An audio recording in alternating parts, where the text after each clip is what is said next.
So it is time for the 6th episode of the Swedest Deal. This time I'm talking to an old colleague of mine working for Pokernews these days. He's a poker journalist who's been in the business for quite a few years. Started out for the first World Series of Poker in 2009 and then for Pokernews 2010, and has been around since then. His name is Chad Holloway. We're looking forward to hear his stories. This podcast is possible thanks to our cooperation with Intertops Poker. Hope you enjoy our talk. So finally, it's time for another episode of the Swedest Deal. I'm talking to an old colleague of mine, Chad Holloway. Chad, how are you? I'm doing fine. I'm looking forward to chatting with you. It's been quite some time, and we go a ways back in this industry. So looking forward to catching up and talking about some of the old days. Yeah, we could start with, what are you doing today? Are you still in the business? I am. I'm back at Pokernews. I worked for Pokernews from 2010 to 2016, and then I left for 3 years to become media director for what's called the Mid-States Poker Tour, the MSPT here in the United States. It's more of a regional kind of series, operated a lot where I am from, which is the Midwest region. And so I really enjoyed, working with them, but then the opportunity came about to go back to Pokernews. In an expanded capacity. I became head of live reporting for North America. And so that's what I've been doing ever since I came back in 2019. So 2.5 years now. Wow, that's really good. So I think you have about the same amount of years as me doing it more or less full time then, because I started a few years earlier than you and haven't done it full time at least for the fact. Would you say it's a full-time job? It became a full-time job in 2010. So in 2009 was my kind of first start in the poker industry. I was just a fanboy. I had recently dropped out of law school in New Orleans, not knowing what I was going to do with my life. This was 2007 and going into 2008. And I loved poker. I've always loved poker. I played a lot during those years and at the casino in New Orleans. And back then it was a much easier game, right? If you knew what you were doing, you were going to win more times than not. And so after I left and dropped out of law school, I thought, I don't know what I'm going to do with my life. I had a history degree. I was just kind of lost. And so I decided, let me try to see what I can do with poker. But I know poker was a hard way to make a living. But I've always had a natural ability for writing. I had written my way onto a small journal in law school, which is something most freshmen don't do. So I had a little bit of just a tiny resume. And I said, well, let me see what I can do with this. And I found a gig writing small poker content for a website. And then in 2019, Bluff magazine was looking for interns. And I applied and fortunately got one of the positions. 2009, you say. So what was the first job with Bluff? So it was just come out to the World Series of Poker. It was, for the summer. And for me, a fanboy, that was like, oh my gosh, this is fantastic. It didn't pay very well. Basically, it paid just enough for me to get out there and live and experience the World Series of Poker. And so that's what it was I drove out there. I didn't have a lot of money at the time. I literally took a loan out at the bank for like $3,000.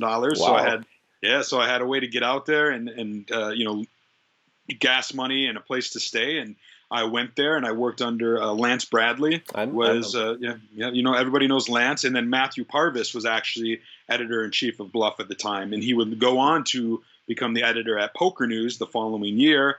And that wasn't in my mind at the time, honestly. In 2009, it was all about, I'm going to go out there. I'm going to do this one time. I'm going to live my fanboy dream. And then I'm going to come back to Wisconsin and, find a job and get busy doing what you're supposed to do and have a real life. So. Yeah, it became kind of a real life anyway. It's funny how when you talk to people, I remember when I started and they knew me from a sports journalist background and it's so, would you say secluded? It's so separate from everything else. Unless you're into poker, people will know nothing about it. And it was a complete world, kind of a bubble.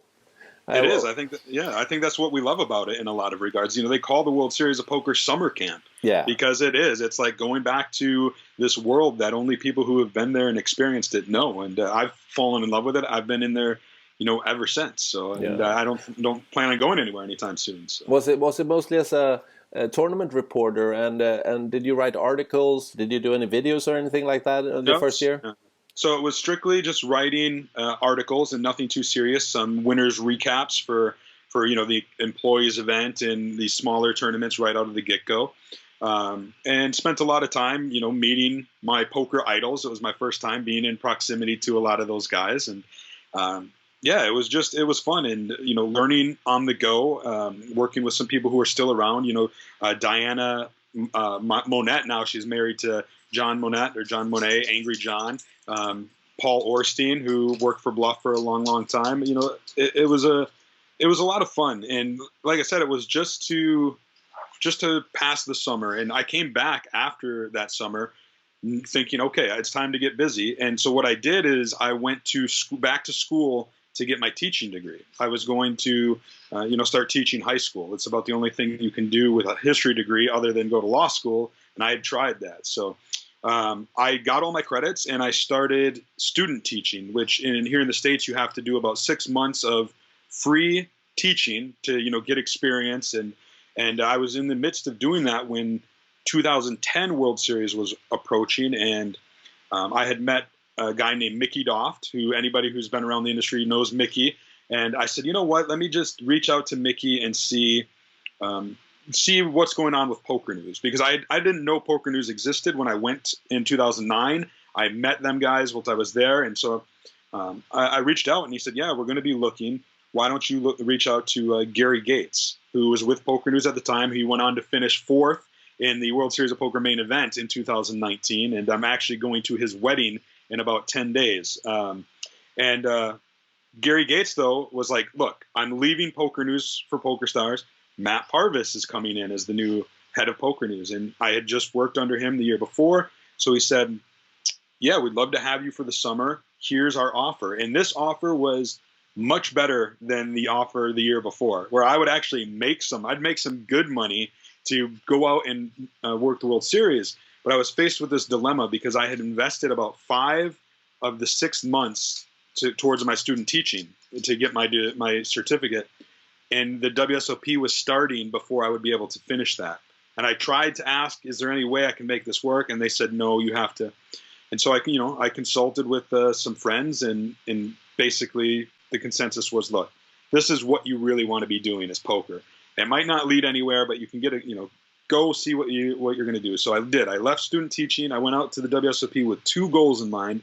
Number 1 was just to have fun.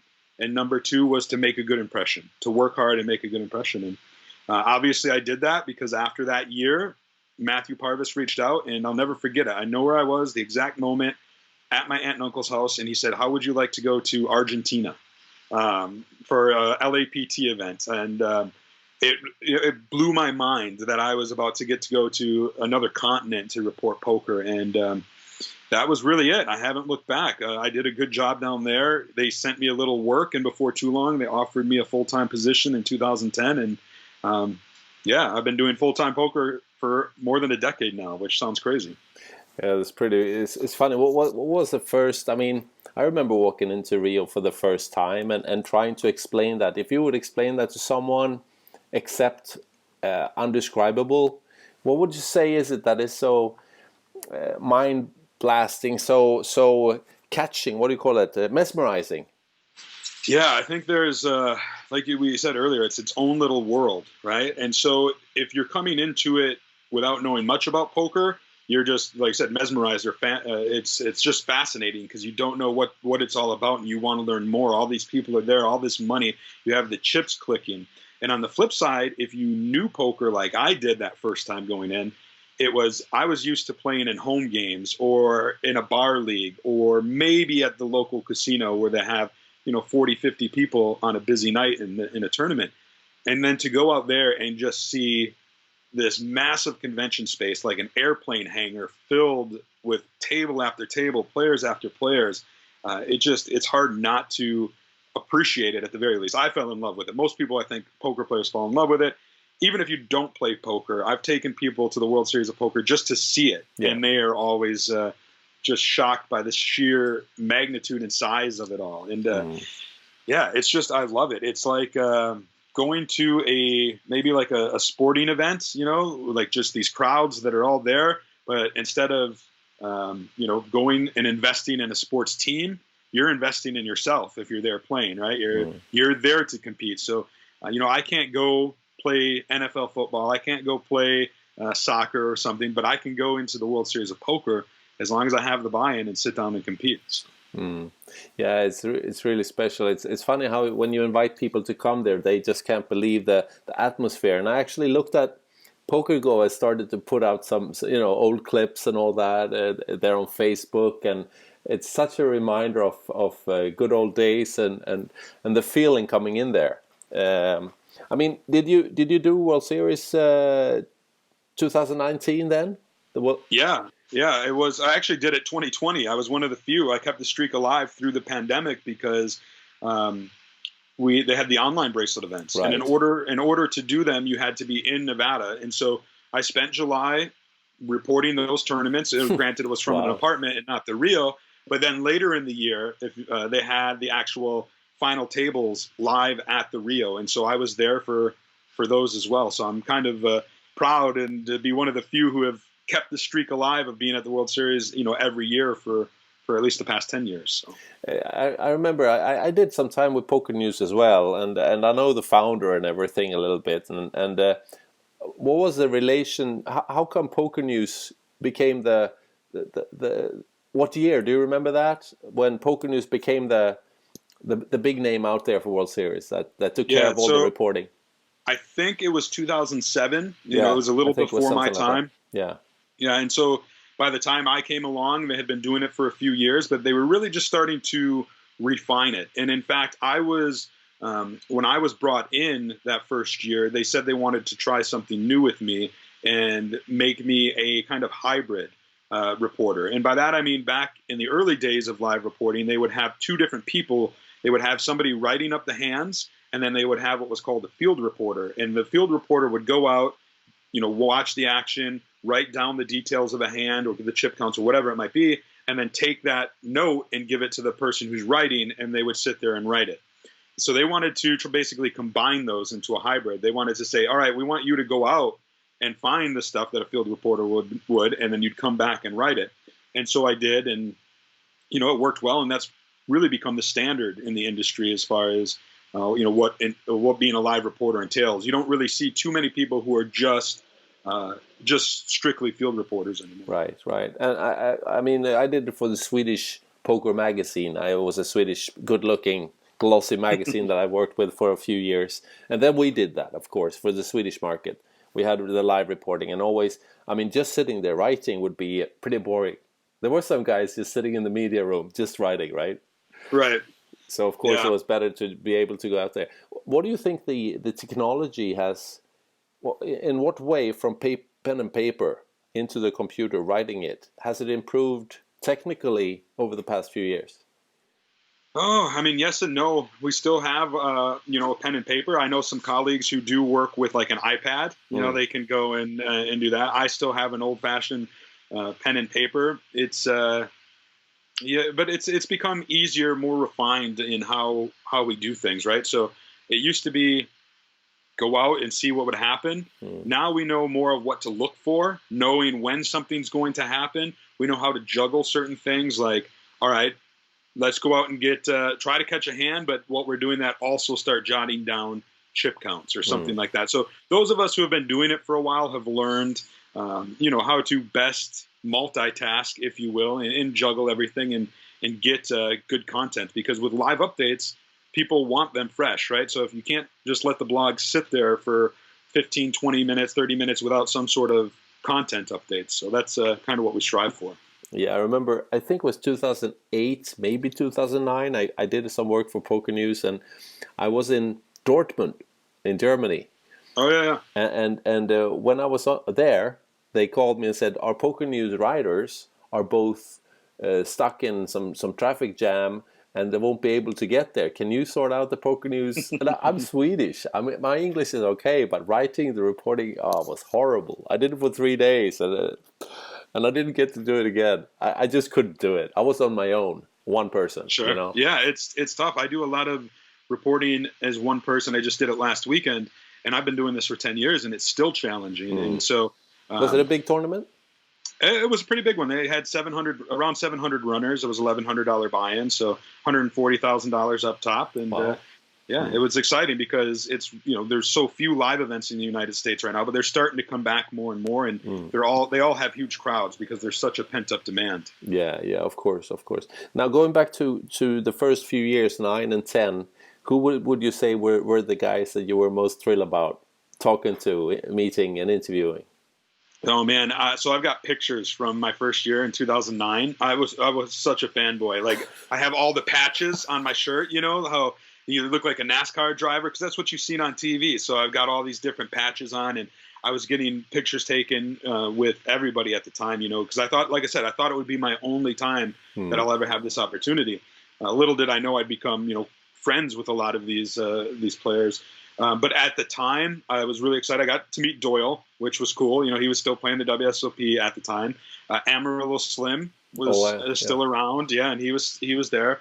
And then I was a huge fan. I always have been. He's since passed away, but Devilfish Elliott. Yeah. Because he was one of the reasons I just fell in love with the game when he was on the World Poker Tour. I liked his demeanor, his knuckle dusters and things like that. And so to meet him and to get a photo with him was really cool. And I got a picture with Jerry Yang, who had just won the main event a couple of years before. Yeah. So that was a pretty big deal. And it was just anybody that I could back then. I was getting a picture with, and I still have them and look at them. And it's always strange to look back at photos of yourself a decade past, but I cherish them fondly. So it's funny how all these characters that you've seen. I mean, I remember PokerTube had quite a few years. They had the World Series of Poker, all the high stakes poker, and also the World Series things before they're on PokerGo today, right?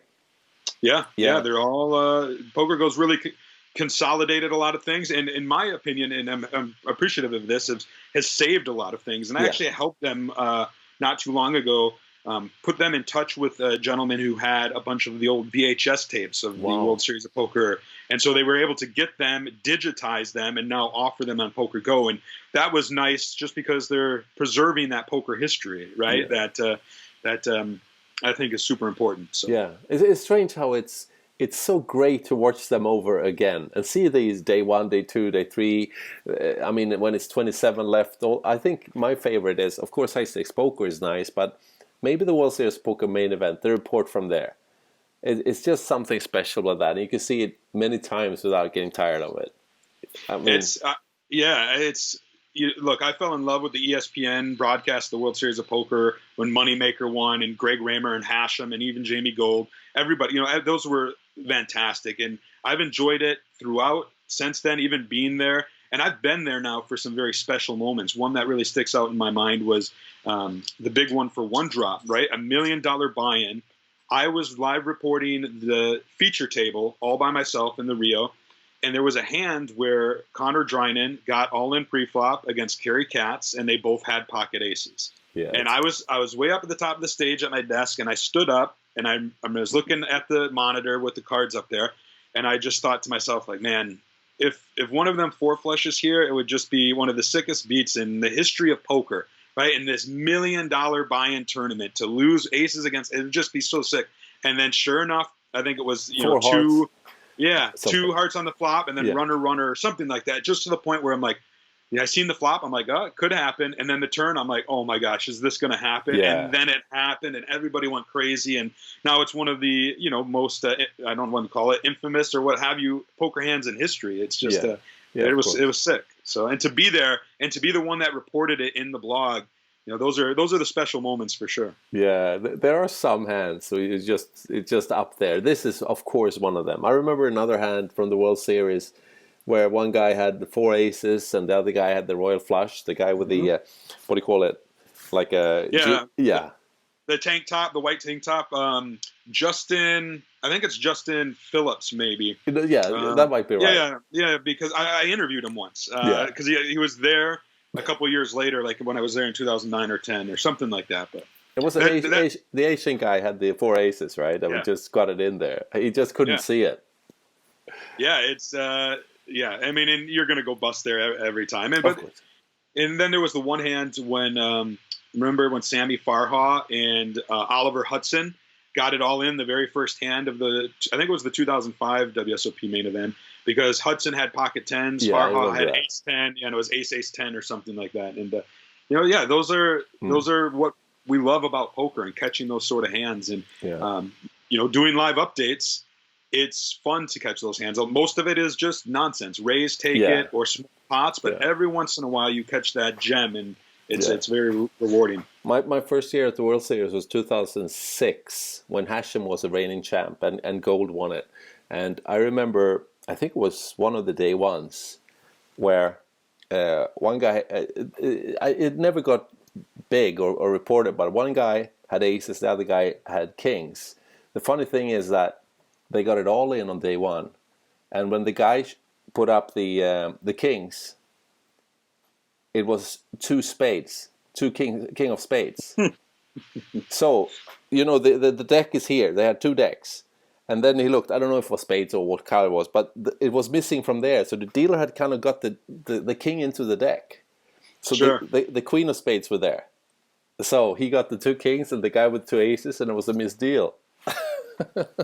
It's every year and that's what we love about the main event. There's always something special that happens in the main event. We had a couple years ago, a couple people get disqualified, and then the naked bandit, as they called them that year. It's just, there's always something with the main event, and it is a special tournament. I've had the opportunity to play it on a few occasions, which is a dream come true in itself.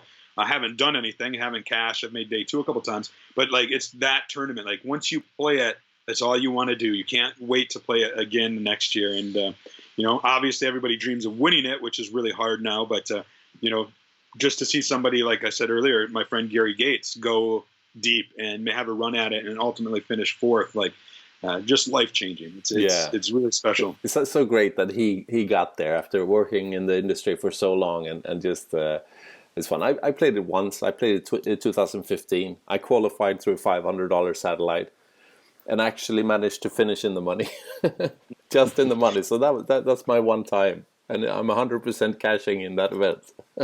Well, I want to cash in the main event. That would be nice, but I've had my run good at the World Series of Poker, so I certainly can't complain. Yeah, tell us about it. It was 2013. It was, the day before Christmas, the last day before the real tournament starts. So there's an event, for those who doesn't know, called the Casino Employees event, who are invited there, actually? So they call it Casino Employees, and it's pretty much anybody who works in a casino, right? So they used to be like a dealers event, and only dealers, but a lot of people still think that, but it's been expanded. So we get a lot of people who work at a restaurant inside a casino. They're allowed to play.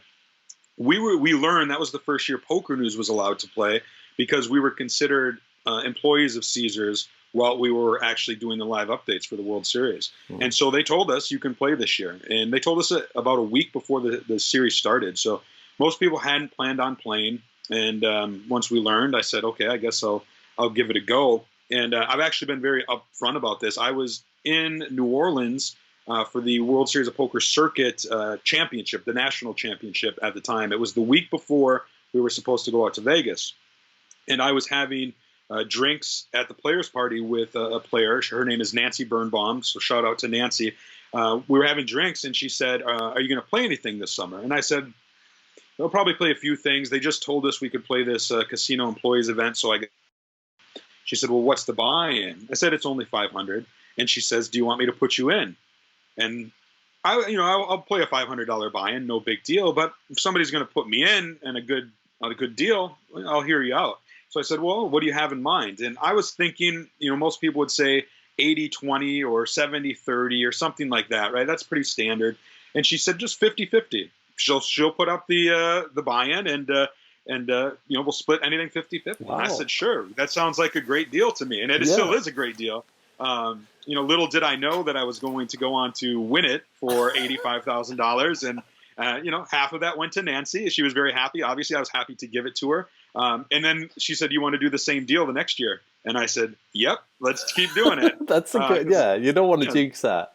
Yeah, and it's a good deal, and I have bricked it since then. So, I save a little money. But it was certainly a dream come true. I had poker aspirations. I still do. And I thought I'd start, like a lot of people do, winning a World Series of Poker circuit ring, or something. And then, over the years, eventually work my way up to where I can play more bigger events. And then just to have it happen, I mean, it was 898 runners, right? I lost, you started with only 3,000 in chips back then. I lost 2/3 of it in the first 20 minutes. It was nothing until the day goes on. And by the time day one bags, we're down to 53 players and I was third in chips.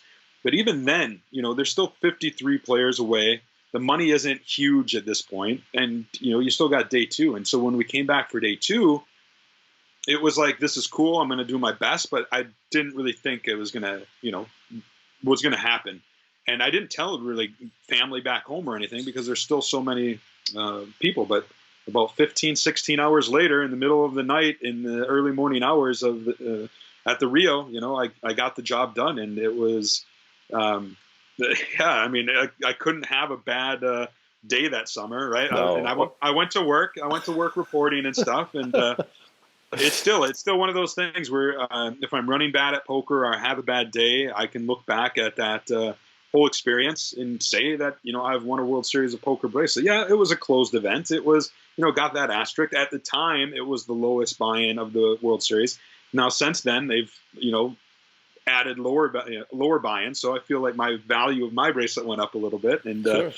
and I still hope to win another one. And, I still want to win a circuit ring. I still love to play and still love to compete. So, but yeah, like I said, I can't complain about, running bad in poker. I have a bracelet. That's that takes away my privilege of complaining about things. I like that. Look at it. I looked at the final table there.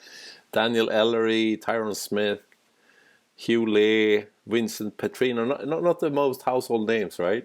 No, I mean, it's the casino employees event. So there's actually some on there who have went on to do big things since. So Sean Small is a very accomplished player right now, and he was really tough at that final table.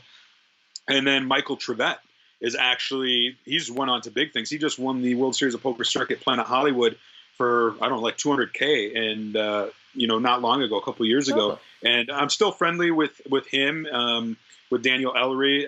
We cross paths just doing what I do. I'm often reporting on them and what have you. And it's with Michael Trevette especially. He was the best player. That was clear to me. He was the day one chip leader. I hadn't played with him at all tournament up until the final table, but I had another Pokernews colleague, Josh Kalick, who finished 12th that year, who played with him all the time. And so he was able to give me some insight into how good he was and the sort of things that he was doing.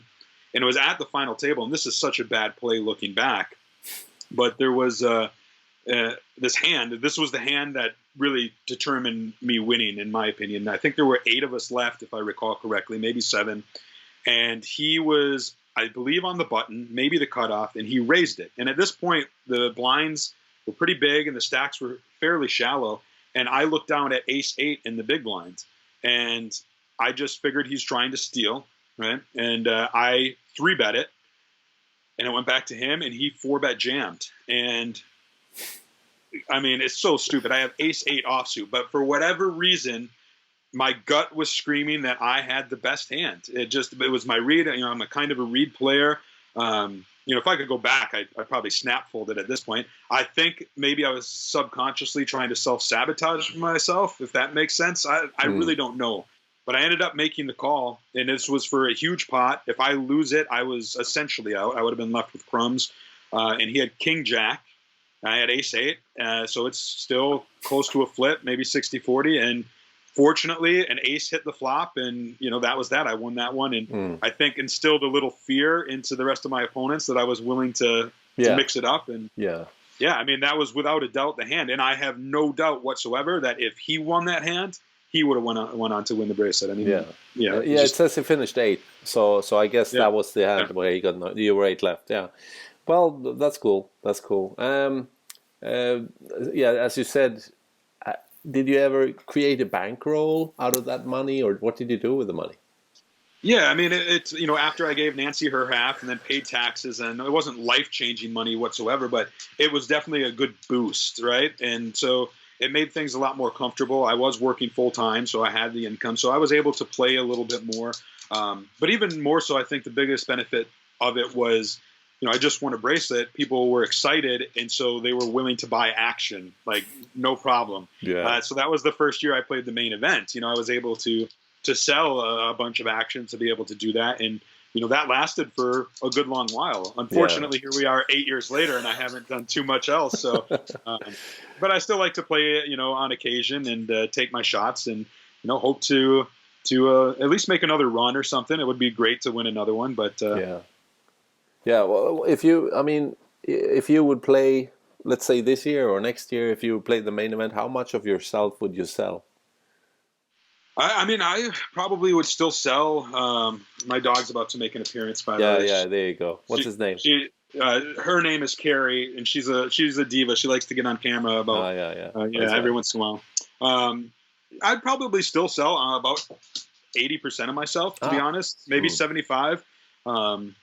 And I usually don't charge markup, which allows me to sell pretty easily. Yeah. And there's numerous reasons that I don't sell markup, and it's just mainly because, like, I'm not going to be able to play the main event unless I sell action.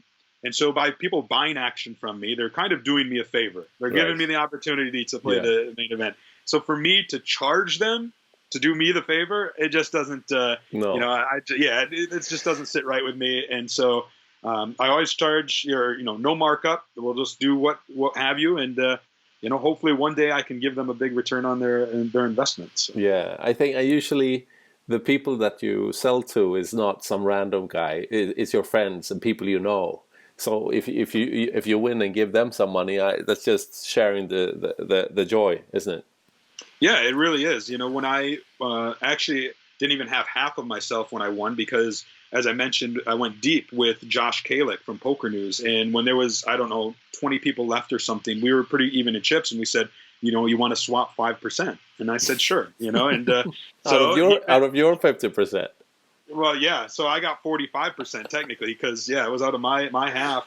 He finished 12th, for an okay payday. So I got a little balance back, but he definitely got the better end of that deal. So it was. As far as money, he was of course heartbroken to have went so deep. We were really looking forward to making the final table together, but it just didn't work out that way. So. Well, the Black Friday in 2011, was it the Black Friday? How did that kind of how did that change your work? Did it? It was interesting. I remember the day that it happened. I was sitting right where I'm sitting now. I had the same kind of setup and I was still fresh with Pokernews from, becoming full time. Like I said, in 2010 was my first summer.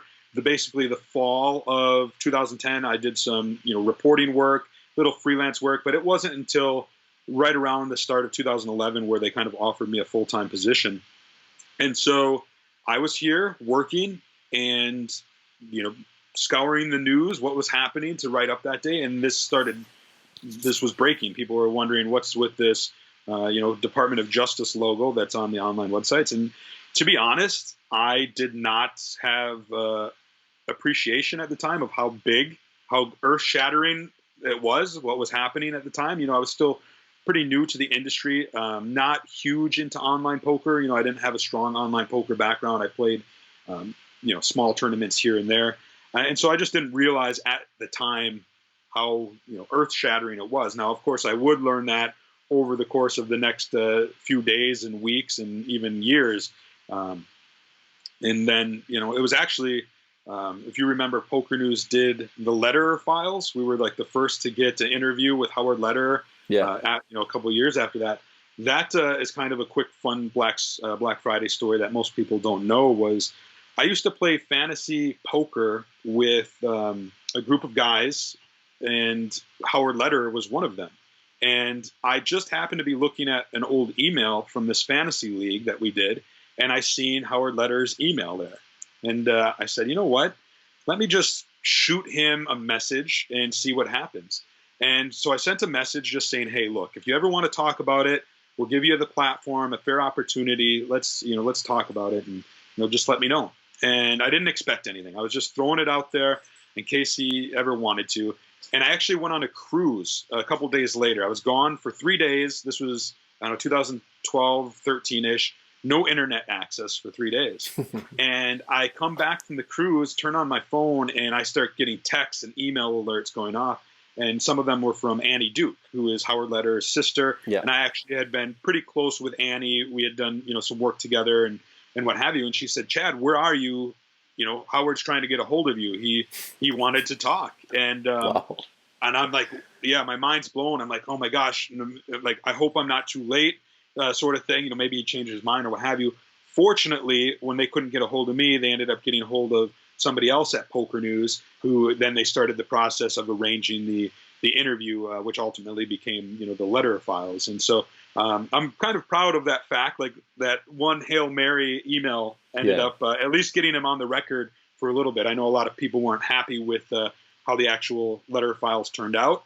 I had little to do with it. I wasn't there when they actually went down or what have you, but it was certainly my email that got that ball rolling. So. What do you think of it now a few years later, out of his, should you say, I don't know, performance or his what he said there in the Lederer files?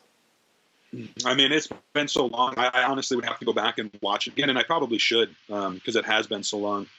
And at the time, it was so early in my poker career that I don't feel like I was an authority at the time, if you will. Like, I wouldn't have been able to ask hard questions or respond in kind like I might be able to now.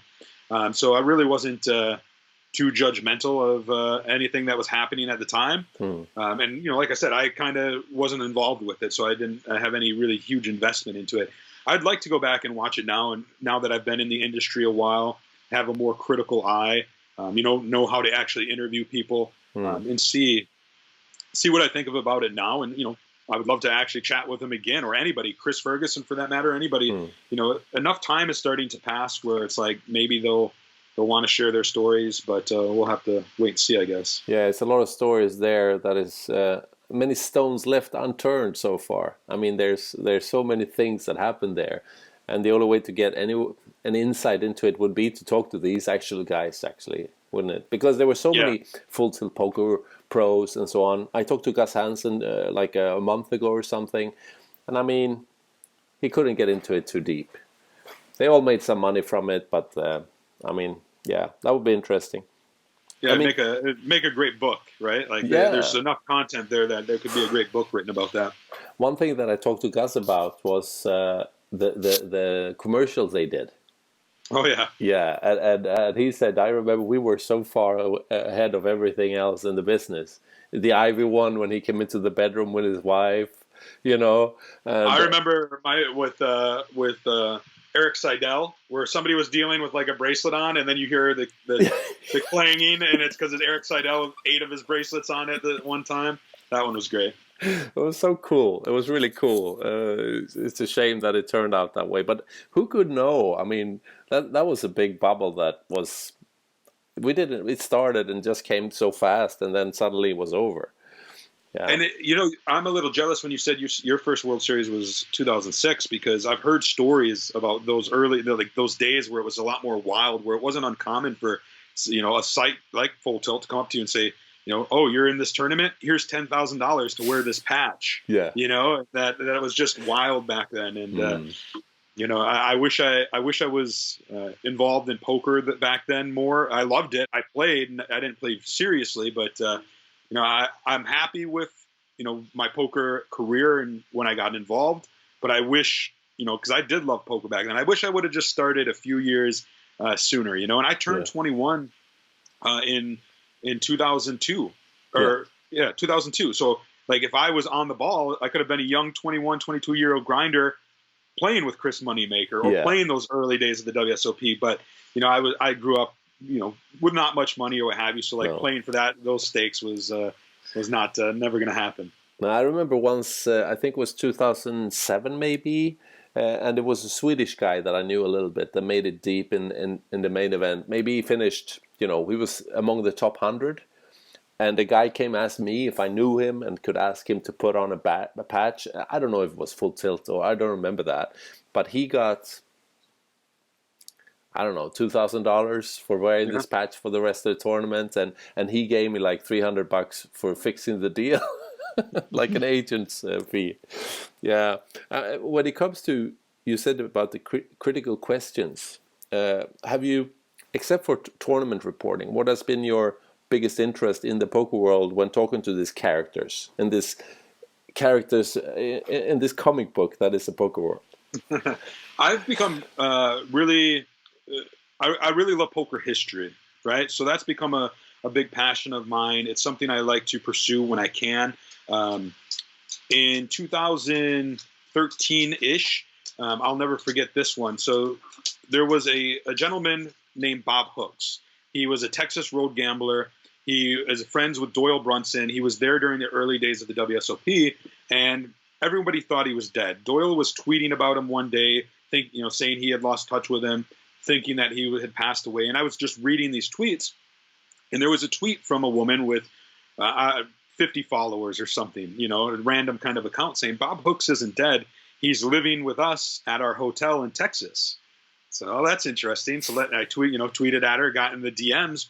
And as it turned out, sure enough, a very elderly Bob Hooks, he was, I don't know, in his late 70s, early 80s or something at the time, was staying at this hotel that they owned in this small Texas town, about an hour and a half to the east of Dallas. And I thought, wow, there's so much history, with Bob Hooks, and he was there for the early days of the WSOP. So I told Pokernews, I said, let me get down there and interview this guy. And this woman said, yeah, come down. Well, you can stay at the hotel and you can interview Bob Hooks. And so I flew down there, rented a car, drove over there, met with this woman. And she said, I'll never forget this, because she's like, so I got to tell you something.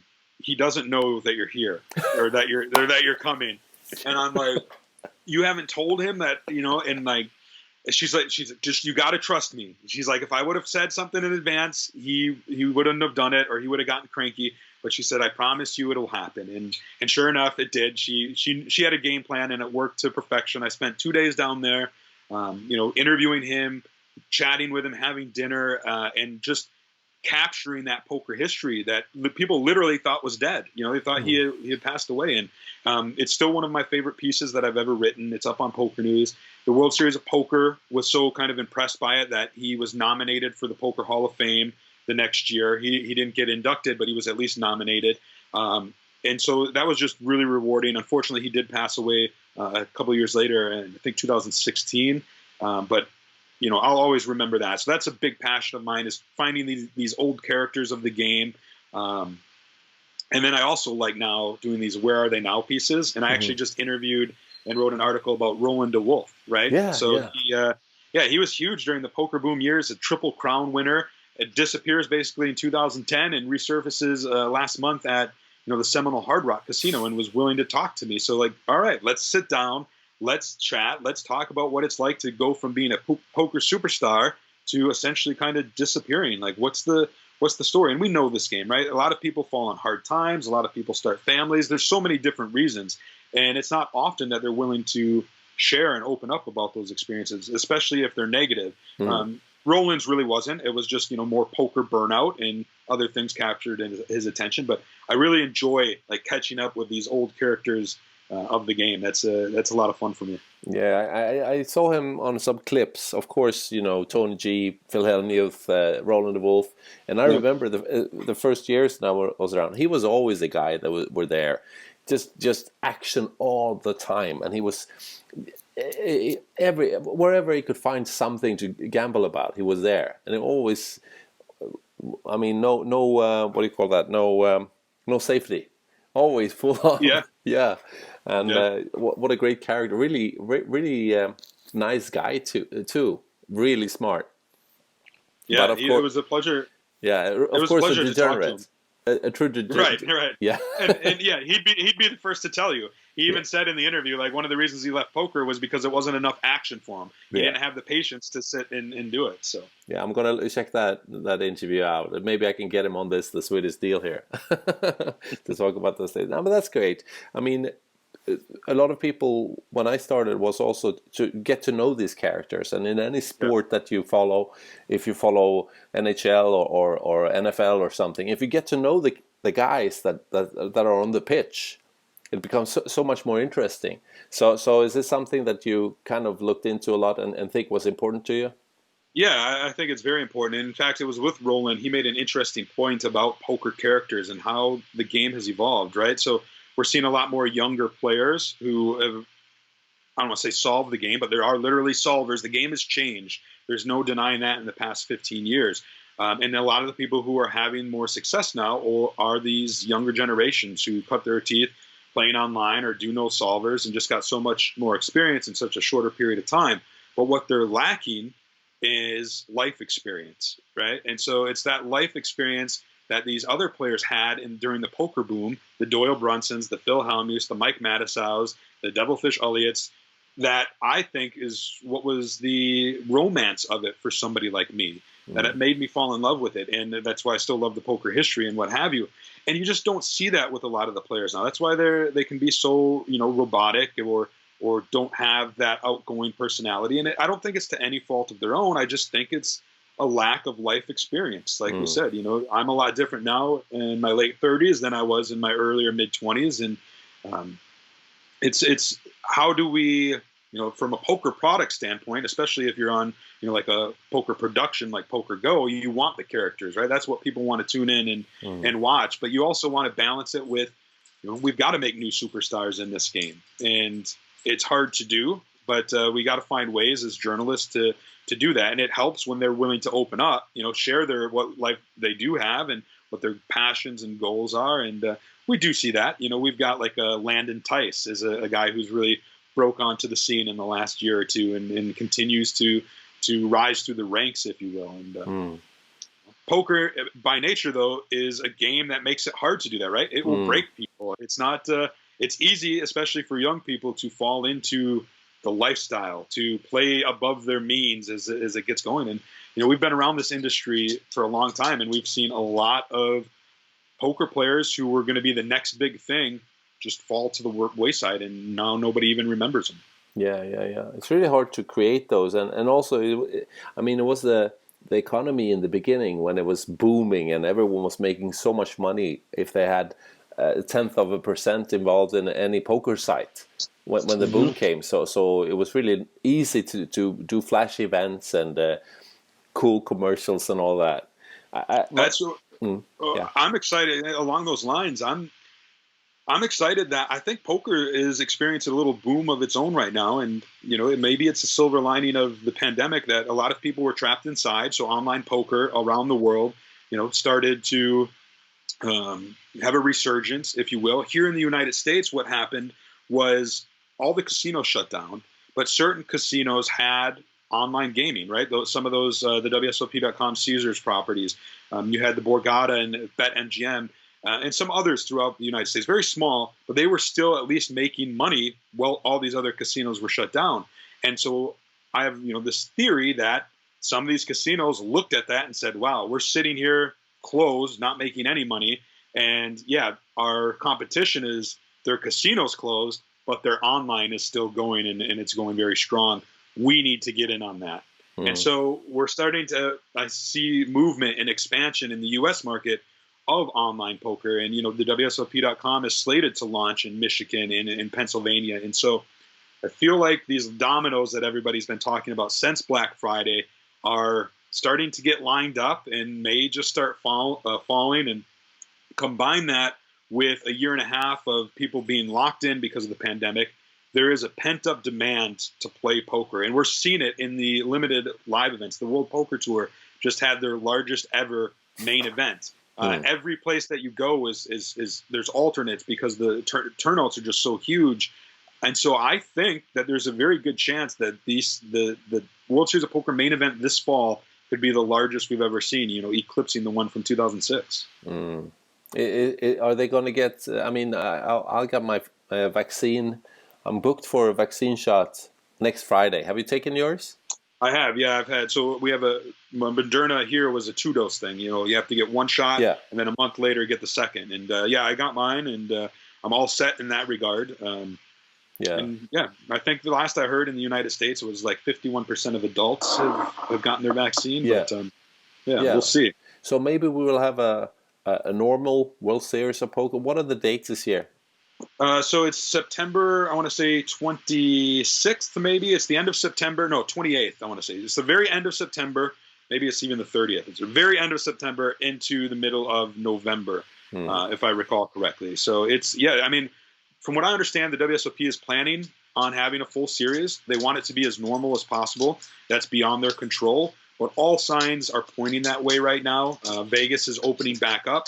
We've just seen the Wynn have the opportunity to remove their plexiglass and expand. You know, so like I have a feeling by the time the WSOP rolls around, it's going to be just like it always has been, except for it's going to be in the fall as opposed to the summer, which I think a lot of people are going to love. I'm going to love it. Yeah. But I'll say this: don't get used to it. Like it's not going. It's it's a special circumstances. Even it could get record numbers, and they still, I think, are going to have to move it back to the summer. Yeah. Just given the Vegas, the nature of Vegas, the summer's dead. The fall is not. They need that space for other conventions and whatnot. So. I mean, it's a special year for conventions, and everything has been shut down. So you think they have made sure that October and November there's going to be room for World Series at the Rio? Yeah, they've definitely already got it locked up. They're already making plans. We work with the World Series to do the live updates, so I'm privy to some of the behind-the-scenes information, and they're already working hard on how to logistically pull it off. You know, if there's this set of requirements that they have to follow, they've got a plan for that. If it's fully open, if there's no requirements or restrictions, then they've got a plan for that and everything too. So yeah, I think, is there going to be some kind of that you need a pass, like on your phone, that you have taken the vaccine or something? I don't think so, and I don't even know from a legal standpoint if they can do something like that. But even if they could, I don't think that they will. I could see them requiring masks still at that time. I know a lot of people hope that they don't, and I think there's a good chance that they don't. But it might just be one of those things. Like at that point, we're still a ways down the road, but it might be just one of those things, like play at your own risk, sort of thing. Are you? I mean, are you going to try to do some? What are you doing to run into the World Series of Poker 2021? Are you going to do some preparation interviews, trying to create the characters that are going to be there? Are you going to work some prior to the World Series to amp up the hype? Yeah, so I actually was thinking about this earlier today because we're already in the preparation. It's going to start with this summer, so I'm headed back out to Vegas to do the online bracelet events, right? And so we'll get some great content out of that. Last summer proved to be richer than I thought as far as storylines and people making a name for themselves. There was good content that came out of it. So we'll try to replicate that. And then for the fall series, we're going to really ramp it up. Pokernews is planning to have the best and biggest reporting we ever have with the World Series, which is saying a lot because we've covered a lot. But we're working with them on some fun, initiatives, and we'll do some great content. Like today, I was thinking about, are we going to do a rookies to watch out for? People who have never played the WSOP and are going to get their first time. Those are always fun because what we have, at Pokernews is we have reporters on the ground at a lot of these smaller venues and regions. So we know, like I know the Mid-States Poker Tour, the MSPT. I can tell you this guy has been doing really well on this tour. He's going to Vegas. He's somebody to watch out for, right? And we have reporters like that all around the world, really. So we're able to, identify some of those people we think might do quite well. And, maybe we'll look into certain things, if it's the anniversary of something, look into that. And then, of course, I'm sure COVID storylines will still be a thing at that time. Like, highlight, all right, here's what the WSOP is going to do. Here's what you need to know. That sort of thing. But we are definitely going to be doing live updates from all the events. I can't tell you how many events that is yet. They're still working on that schedule. I think we're going to get those details here moving forward, but I think it's going to be a full slate. I think if you looked at the 2019 schedule, that will give you a good kind of blueprint, if you will, of what they probably plan to do. And I'm sure they'll throw some curveballs our way, some special events. The WSOP likes to do that sort of thing. And I can't wait. I'm excited. Like we talked earlier in the episode, it's like going back to summer camp, except for it's not the summer, it's the fall. Yeah, the fall camp. Now, right. And of course, I guess you're going to do some stuff with the big names. I mean, there's like a 50 characters that will always be there, that has always been there. They're really big names, and they are for sure looking forward to it as well. We're already, like, a rule at Pokernews is, like, if a Hellmuth, if Negreanu or Phil Ivey make the final table, be ready to rock and roll, because the traffic spikes. People want to know how these superstars are doing. So yeah, it would be all hands on deck. Capturing every hand in the updates, getting interviews and things like that. So yeah, oh man, I'm really looking forward to it now. I don't know, I'm working with a football team, a soccer team right now, and I mean their series is ending in November, so it's going to be tricky for me to be there. But I got the feeling that I might do something to try to come there. Yeah, so the main event would be, would you say, like from the early November or something? Yeah, so I think they actually announced the dates for the main event already. I don't have that on hand. I know that they plan on having it end before the Thanksgiving holiday here in the United States, because that's such a big holiday here. They wanted to make sure people can get home in time for that. They're going to do some post-lims this year, which is they haven't done for a while. They did it in 2006 actually, where they have some bracelet events after the main event. A friend of mine won one of those. Anders Henriksson was his name. Yeah, I recognize the name. Yeah. Maybe he should be in my Where Are They Now series. Yeah. He was one of the better Swedish players, and he just managed to get. It was really a big one too, if I remember correctly. We did a big piece of it. It was Erik Freiberg, who finished 7th in the main event. Yeah. It was Ram and Henriksson. It was 3 guys, and we made the greatest photo of them in a cool room because they did so well. Was it 2006? I think it was 2006. Yeah, I think it was 2006. Yeah, because Ram and Henriksson, they won 1 bracelet each, and I think the one after, what do you call it, post? Yeah, post-lims. Yeah, post-lims. Yeah. Okay, that's cool. I'm really looking forward to it. Hey, Chad, it was nice talking to you. I mean, we could talk for hours. There's always plenty to talk about, isn't it? Well, yeah, we'll have to write a book sometime, or we could probably each write our own books. Or what have you. There's so much history between us that we've been a part of or witnessed, and I've enjoyed this. This has been a blast to talk to you about it. Yeah, it's been great to catch up, and I really appreciate it. Yeah, me too. And as I said, I've done a few events over the past few years, and I'm doing this for Intertops. You remember that brand? Yeah. They asked me to do this series, and I'm really happy they did. And maybe somewhere. Maybe they want me to go out there and do the World Series. Maybe not this year or next year. We'll meet again. No doubt about it. Yeah. Are you coming to Europe at all with Pokernews? I mean, I want to. When we're allowed to, I'm certainly going to try to get back out there. Maybe some European poker tour stops. I've got the itch. I want to do some international travel. It's not possible right now because of all the restrictions, but it'll happen. Yeah, okay. We'll stay in touch, Chad, and I'm looking forward to talk to you sometime more in the future. Maybe closer to the World Series. We have a new chat. Yeah, absolutely. Anytime. All right. Take care now, and we'll talk to you soon. All right. Bye-bye. Bye-bye.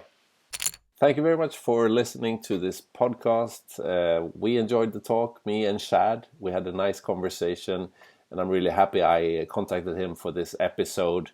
And we'll see how it turns out, the World Series of Poker 2021 in the fall in Las Vegas.